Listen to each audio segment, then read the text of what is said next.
yang memiliki padanan makna dengan kata tasawuf atau tengah-tengah, atau kalau dalam bahasanya adalah adil, atau lagi tawazun.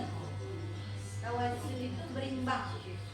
Lalu moderasi itu apa? Kalau dilihat dari kedua makna arti yang ada di atas dari bahasa Latin, bahasa Arab, maka yang dikatakan moderasi adalah cara pandang, sikap kita dalam praktik keagamaan ini, dalam kehidupan bersama, dengan cara bagaimana caranya itu mengejawantahkan esensi ajaran agama yang melindungi martabat kemanusiaan dengan tujuan untuk membangun kemaslahatan umum, berlandaskan prinsip adil, kemudian berimbang, mentaati konstitusi dan kesepakatan dalam berbangsa. Inilah yang dikatakan moderasi beragama. Jadi cara pandang kita terhadap sesuatu, cara sikap kita dalam menyikapi, sehingga kita bisa mengejawantahkannya. Kita juga bisa bersikap adil dalam menentukan, memilih, dan akhirnya memutuskan secara adil dan berimbang tanpa merugikan pihak lain dan menguntungkan pihak yang lain. Jadi kita berada di tengah. Paham dari segini dulu? Nah, kemudian dasar hukumnya pun ada. Dasar hukum dalam moderasi beragama. Apa sih dasar hukumnya? Yang pertama, ada undang-undang, yaitu pasal 29 ayat 2. Negara menjamin kemerdekaan tiap-tiap penduduk untuk memeluk agamanya masing-masing dan beribadat menurut agamanya. Jadi, saya mau tanya dulu, kalau bersandarkan dengan pasal 29 ayat 2, agama di Indonesia ada berapa? Ada? 6. Ada 6. 1, 2, Kristen, Katolik, Hindu, Buddha, dan Konghucu. Banyak tidak? Banyak. Dan selain 6 agama ini, ternyata penduduk di Indonesia juga ada aliran-aliran kepercayaan. Dan setiap orang pasti dia mengatakan bahwa agama saya paling benar. Benar tidak? Benar. Lalu bagaimana sikap kita menyikapi itu? Disinilah tempatnya, bahwa ternyata undang-undang sendiri pun sudah melindungi bagi setiap warga negaranya untuk beribadah, memeluk agamanya, itu dijamin oleh hukum dan dilindungi oleh hukum. Itu yang harus kita pahami. Nah, pasal yang selanjutnya adalah Undang-Undang 39 tentang hak asasi manusia, yaitu pasal 22 ayat 2, di mana dikatakan bahwa setiap orang bebas untuk memeluk agamanya masing-masing dan untuk beribadat menurut agama dan kepercayaannya. Ingat, itu dilindungi. Jadi kalau ada hal-hal yang dia merugikan agama lain, apakah itu Islam sebagai agama mayoritas ataukah agama lain yang dia merupakan minoritas, tetap dia dilindungi haknya oleh negara. Kemudian dalam peraturan presiden Perpres nomor 83 tahun 2015 tentang Kementerian Agama. Nah, di sini. Jadi Kementerian Agama menyatakan bahwa Kementerian Agama itu mempunyai tugas. Tugasnya adalah menyelenggarakan urusan pemerintah di bidang agama untuk membantu presiden dalam menyelenggarakan pemerintahan negara. Dan itu termaktub di dalam pasal 2. Ini pentingnya Kementerian Agama dalam hal penyelenggaraan urusan di bidang agama. Jadi kita bayangkan bagaimana kalau tidak ada Kementerian Agama di tengah masyarakat kita yang multi agama. Bagaimana? Bagaimana? Menurut kalian bisa nggak? Indonesia yang multi agama itu ternyata tidak ada institusi pemerintahannya di bidang agama. Bisa nggak? Harmonis nggak? Harmonis nggak? Kenapa bisa tidak? Karena setiap orang pasti akan beranggapan bahwa agama saya paling benar, dia menjalankan agama menurut syariatnya tanpa memperdulikan agama yang lain. Maka keharmonisan itu tidak akan bisa tercapai. Di sinilah pentingnya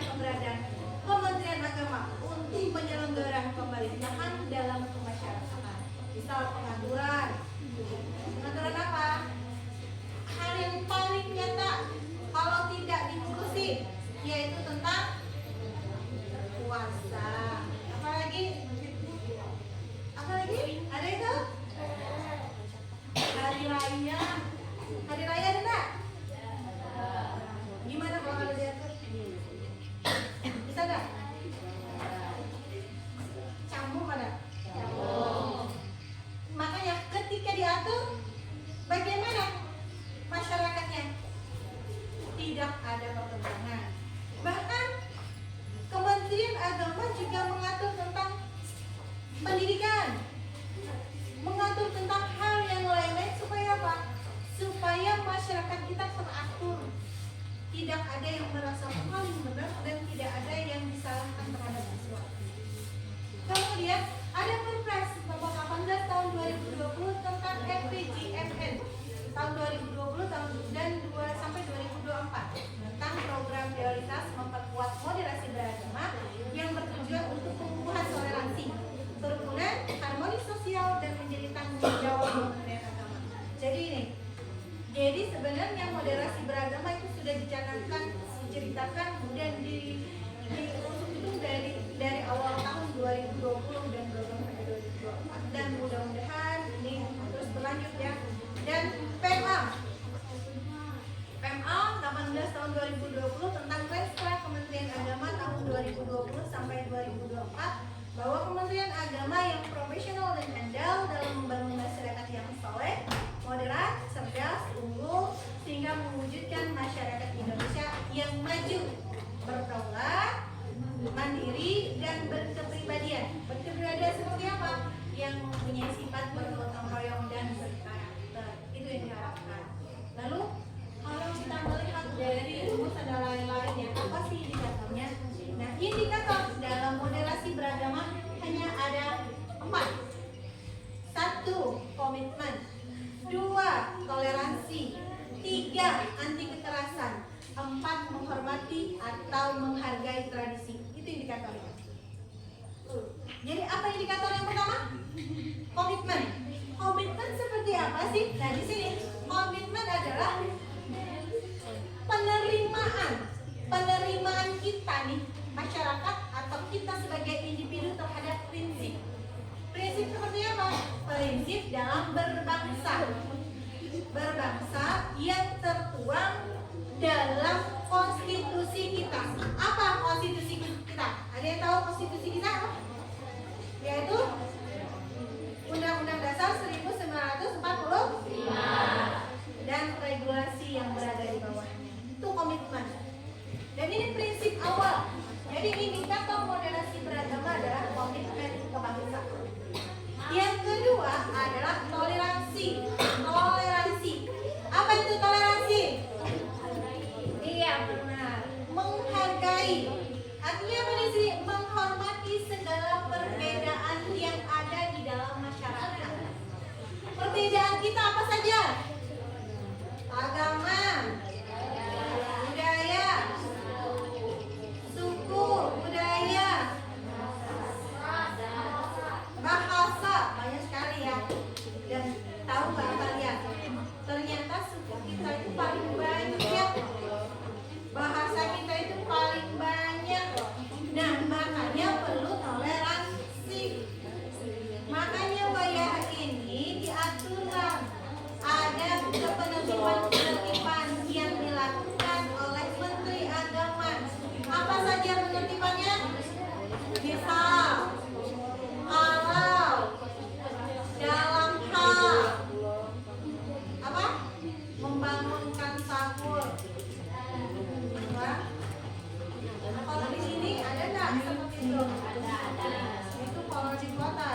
saya kasih tahu di bawah Kementerian Agama dari dasar sampai tingkat atas 5 itu tetap ada. Makanya kalau sekolahnya di bawah Kementerian Agama harus regularnya harus linear. Jadi pada saat dia kuliah nanti di Universitas Islam atau UIN atau nanti STAIN atau nanti apa IAIN, itu 5 mapel itu tetap masih di dalam pembelajaran. Tahu nggak kalian? Nah, makanya kalau kalian nanti sekolahnya langsung sekolah, oh ternyata saya sekolahnya di IAIN, ada itu.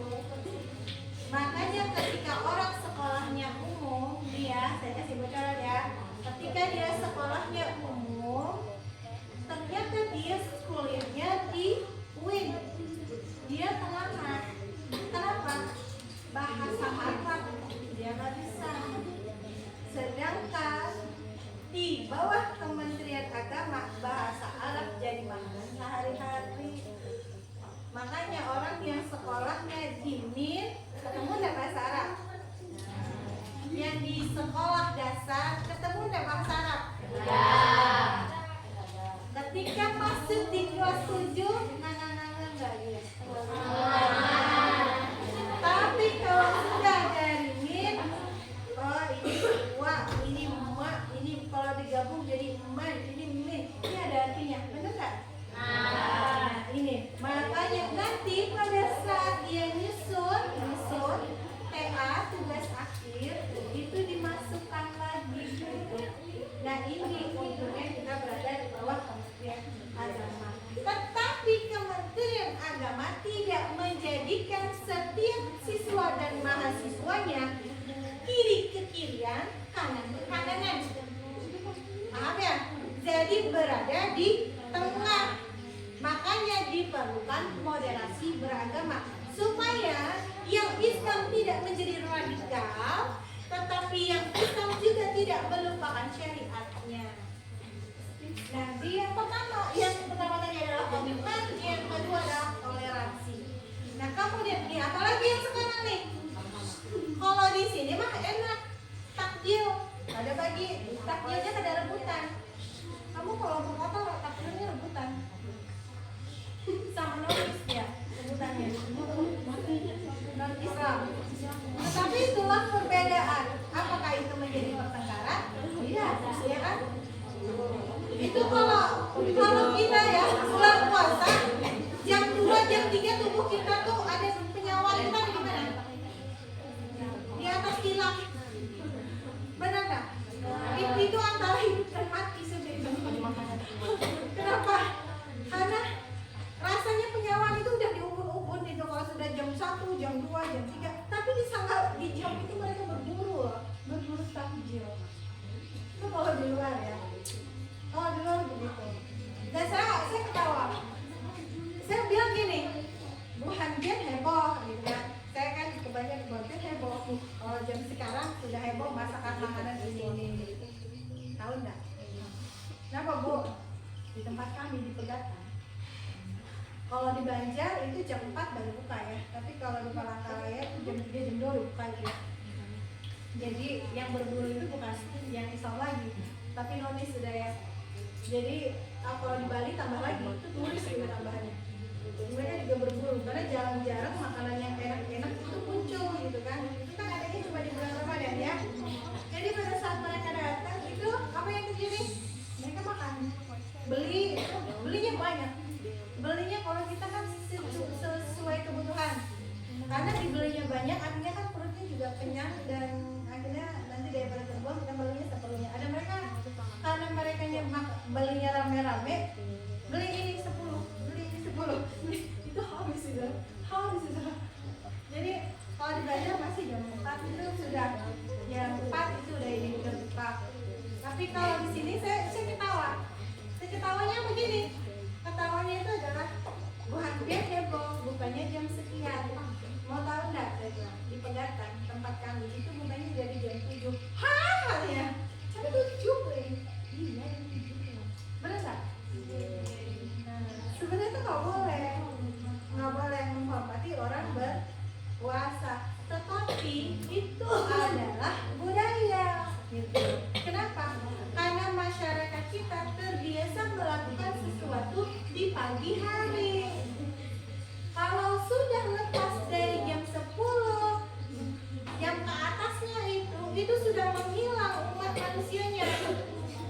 Jadi ini kultur yang dia tidak bisa disamakan dengan daerah-daerah lain.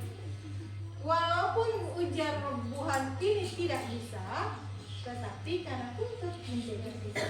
Makanya ini adalah penerimaan terhadap tradisi, atau dia adalah ramah dalam penerimaan terhadap tradisi dan budaya lokal dalam perilaku keagamaan sejauh dia tidak bertentangan dengan pokok ajaran agama. Kemudian yang keempat adalah anti kekerasan. Dan anti kekerasan ini adalah menolak segala tindakan siapa? Apakah dia seseorang atau sekelompok tertentu yang menggunakan cara-cara kekerasan untuk melegalkan punya dia, baik secara fisik, verbal maupun mengusung perubahan yang diinginkan. Misal nih, dia ternyata ikut pengajian. Misal ya, saya bilang langsung ya, dia ternyata ikut pengajian. Di dalam pengajian dia mungkin ada doktrin-doktrin yang dimasukkan, sehingga dia mengatakan bahwa oh saya berada di sini agamanya Islam, tapi negara saya bukan negara Islam. Togut dong, benar kan? Togut dong. Saya nyembahnya bukan kepada Allah, tapi kepada selain Allah. Togut dong. Akhirnya apa? Melakukan aktivitas bom bunuh diri. Sering nggak itu terkenal? Sering nggak saya tanya? Ada yang sengaja nih, yang terbaru itu dia melanggarkan dirinya dengan sepeda motornya ke kantor polisi. Wanita bercadar, tapi saya tidak bilang itu dari Islam, tetapi dia mendapatkan doktrin yang sifatnya akhirnya yang radikal gitu. Akhirnya dia melukai dirinya. Nah, makanya di sini penting moderasi ya. Jadi dia ketika mendapatkan doktrin itu, dia dengan menggunakan kostum tertentu, dia menabrakkan sepeda motor dan dirinya langsung ke kantor polisi. Jepol. Itu yang terjadi. Dan ketika itu terjadi, rumahnya dia masih hidup. Rumahnya nggak secara ini. Akhirnya ditangkap dan ternyata ketika ditanyai itu, apa katanya? Bahwa saya melakukan itu karena agama saya adalah ini dan saya menyembah kepada Tuhan. Itu. Yang kedua adalah melakukan aktivitas bunuh diri dengan mengatakan bom syahid. Itu yang dulu sebelum yang menabrakkan diri. Nah, kita insya Allah tidak akan pernah meragukan keistiqomahan dia dalam Islam. Tetapi cara yang dia lakukan dalam membela Islam itu yang tidak pantas atau keliru dalam memahami Islam. Nah, kemudian di dalam Islam itu diajarkan juga tentang toleransi dan yang sangat menjadi acuan buat kita. Apa sih prinsip dasarnya? Moderasi merupakan sikap jalan tengah atau sikap keragaman yang saat ini menjadi terminologi alternatif di dalam diskursus keagamaan. Jadi prinsip dasar dari moderasi beragama adalah satu, berkeadaban. Berkeadaban artinya ta'adub. Sudah sering dengar ini bahasa ini? Menurut saya kalian lebih sering mendengar daripada saya, gitu kan? Ta'adub artinya dia menjunjung tinggi akhlak mulia. Dan ini nanti kalau ke akhlak mulia perginya ke karakter ya. Peserta didik harus memiliki karakter, identitas dan integritas sebagai khairul ummah dalam kehidupan kemanusiaan dan peradaban. Jadi di sini kita sebagai umat yang terbaik. Jadi dia berkeadaban atau ta'adub. Yang kedua adalah keteladanan atau qudwah.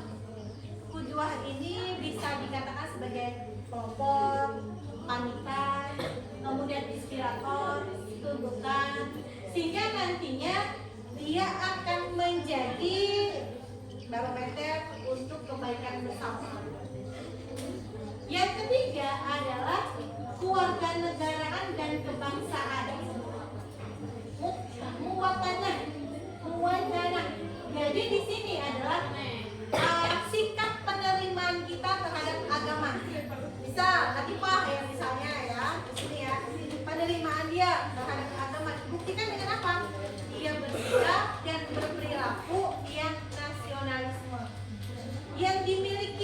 oleh dia sebagai seorang warga negara. Kemudian apa saja? Satu, dia mematuhi hukum yang berlaku di Indonesia. Yang kedua adalah melestarikan budaya Indonesia. Itu yang dilakukan sebagai individu yang mutawaddi. Kemudian yang keempat adalah tasawuf atau mengambil jalan tengah. Nih, ada nggak sering mengambil jalan tengah untuk menentukan sesuatu? Kadang udah bingung-bingung nih. Yang satu kalau diambil keputusan begini, kalau nanti ngambil yang ini hasilnya begini.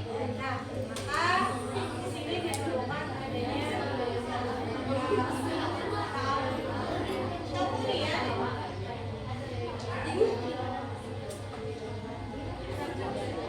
kemudian ada berimbang atau tawadun. Ini adalah pemahaman, pengalaman secara berimbang. Kemudian ada lurus, kesetaraan, musyawarah, toleransi, dinamis dan inovatif. Itu yang dilakukan. Ada yang mau didiskusikan? Ada yang mau didiskusikan sebelum materi lain?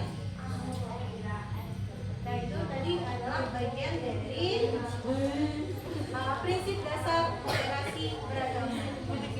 Lalu bagaimana? Nah, lalu disinilah kita perlunya moderasi beragama untuk mewujudkan kehidupan manusia, umat manusia. Bagaimana?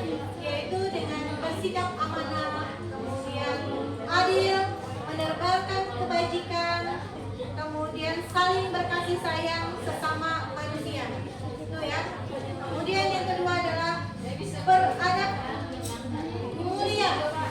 Nih, beradab mulia dengan cara apa? Menghormati orang yang berbicara. Menghormati orang yang berbicara yang lebih tua. Itu bisa. Kenapa? Karena dia sadar bahwa menghargai orang yang lebih tua untuk berbicara di depan berarti dia sama dengan memberikan pemahaman dan ilmu. Nah, ini beradab mulia namanya. Jadi nilai-nilai universal yang harus kita miliki. Kemudian yang ketiga adalah menghormati harkat dan martabat manusia.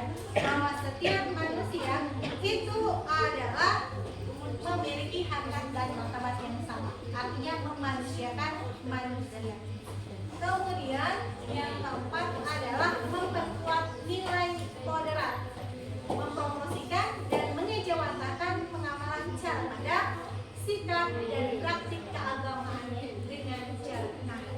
Kemudian mewujudkan perdamaian, menghargai adanya bentuk kemajemukan dan mentaati komitmen kebangsaan. Itu yang harus kita lakukan sebagai seorang masyarakat atau bagian daripada masyarakat. Dan kalian ini adalah orang-orang yang satu memiliki pendidikan sehingga harus berpikirnya adalah lebih moderat.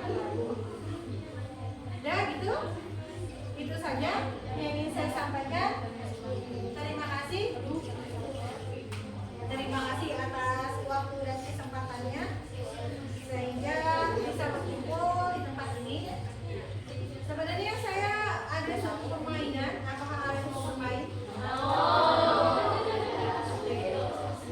Kalau itu silakan berdiri ya. Kita mau berdiri. Masih kuat nggak mau berdiri ya?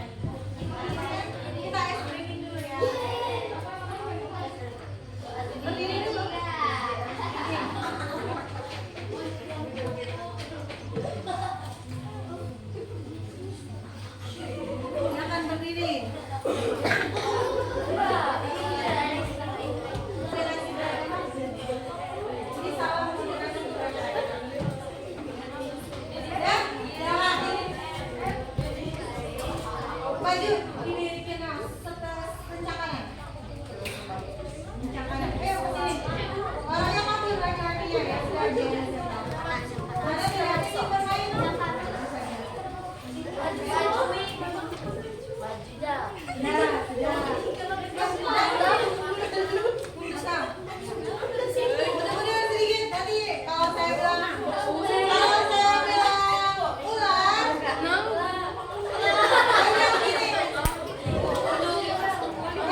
kasih.